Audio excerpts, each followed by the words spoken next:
નમસ્કાર દર્શક મિત્રો, હું છું પરમાર અનિશા. તમે જોઈ રહ્યા છો લોક સામના ન્યૂઝ. તો જોઈએ આજના સમાચાર. સુરતથી અમારા રિપોર્ટર નૈતિક રેશમવાળા સાથે. સુરત શહેરમાંથી એક મોટી સફળતા સામે આવી છે. સુરત સાયબર ક્રાઇમ સેલ દ્વારા સાયબર ગુનાહિત પ્રવૃત્તિઓ સામે કડક કાર્યવાહી કરવામાં આવી છે. સુરત સાયબર ક્રાઇમ સેલે એક આંતરરાષ્ટ્રીય સાયબર ઠગાઈ ગેંગને મદદરૂપ થતી સ્થાનિક ગેંગનો પર્દાફાશ કર્યો છે. આ ગેંગ વિદેશી ઠગોને બેંક એકાઉન્ટ ઉપલબ્ધ કરાવીને કરોડો રૂપિયાની સાયબર ઠગાઈમાં સહભાગી બનતી હતી. પોલીસ તપાસમાં સામે આવ્યું છે કે આરોપીઓ ભોળા નાગરિકોના નામે બેંક એકાઉન્ટ ખોલાવીને તેનો ઉપયોગ ગેરકાયદેસર ટ્રાન્ઝેક્શન માટે કરતા હતા. આ ગેંગ દ્વારા દેશભરમાં અનેક લોકો સાથે ઠગાઈ કરવામાં આવી હોવાની શંકા વ્યક્ત કરવામાં આવી રહી છે. પોલીસે આ મામલે મુખ્ય આરોપીઓની ધરપકડ કરી છે અને વધુ પૂછપરછ હાથ ધરવામાં આવી છે. આ સાથે જ ગેંગના અન્ય સભ્યો સુધી પહોંચાડવા માટે તલાશી અને તપાસ તેજ કરવામાં આવી છે.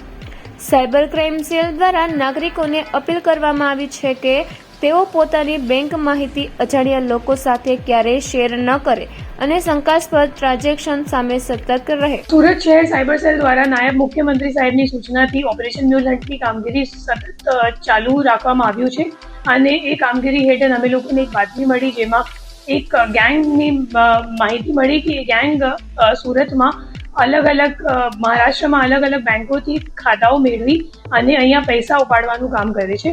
આ બાદની હકીકત મેળવતા અમે લોકોએ પરમ દિવસે એક રેડ કર્યું.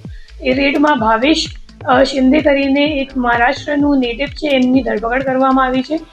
એમની ભૂમિકા એવી રીતની હતી કે જે લોકો એટીએમ કાર્ડથી પૈસા ઉપાડે છે તો એમનેથી કેશ લેવાનું કામ ભાવેશ કરતો હતો અને ભાવેશ પછી આ કેશ હરીશ ચૌધરીને આપતો હતો. તો આપણી ટીમ પછી હરીશ ચૌધરીને ઘરે પણ ગઈ અને હરીશ ત્યાં મળ્યું નથી, પણ એમના રૂમમાં અમે લોકોને 18.5 લાખ જેટલું રોકડ રૂપિયા મળ્યું છે. એના સિવાય 9 ફોન અને કેશ કાઉન્ટિંગ મશીન, એના સિવાય 40 સિમ કાર્ડ અને 35 જેટલા અકાઉન્ટની માહિતી પણ મળી. 35 અકાઉન્ટમાં કુલ 56 ફરિયાદો NCCRP કમ્પ્લેન્ટ ઉપર દાખલ છે અને જે ફ્રોડની રકમ છે એ 47 કરોડ 74 લાખ જેટલીની છે.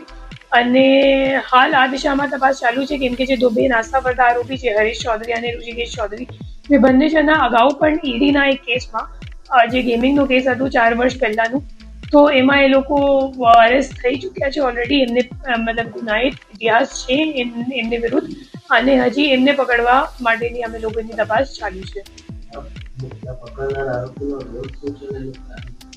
જે પકડનાર આરોપી છે એમનું નામ ભાવેશ શિંદે છે. એમનું કામ હતું જે કેશ ઉપાડવામાં આવે છે એટીએમથી, એ કેશ આખો એકત્રિત કરીને પછી એ હરીશ ચૌધરીને આપતો હતો અને હરીશ ચૌધરીને ઘર પર આપણે રેડ કરી પણ એ ઘરે મળ્યું નથી, પણ એમના ઘરથી ઘણો બધો મુદ્દામાલ અમે લોકોએ ઝડપી પાડ્યું છે. તો ફરી મળીશું એક નવા સમાચાર સાથે. ત્યાં સુધી જોતા રહો લોક સામના ન્યૂઝ.